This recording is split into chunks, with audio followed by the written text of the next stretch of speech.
જામનગરની ડીકેવી કોલેજમાં બંધ પાડવા ગયેલ એનએસયુઆઈ અને યુથ કોંગ્રેસના કાર્યકરોની અટકાયત।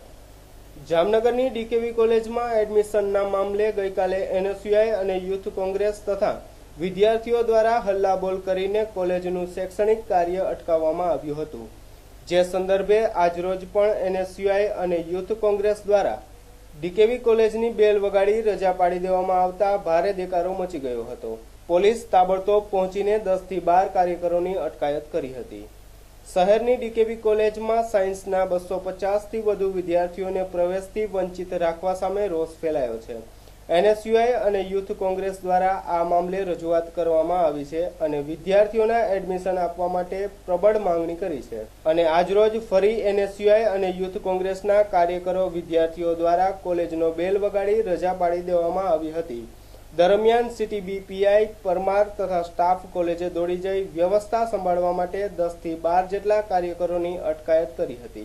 આ વેળાએ વિદ્યાર્થીઓ અને કાર્યકરોમાં ભાગદોડ મચી જવા પામી હતી।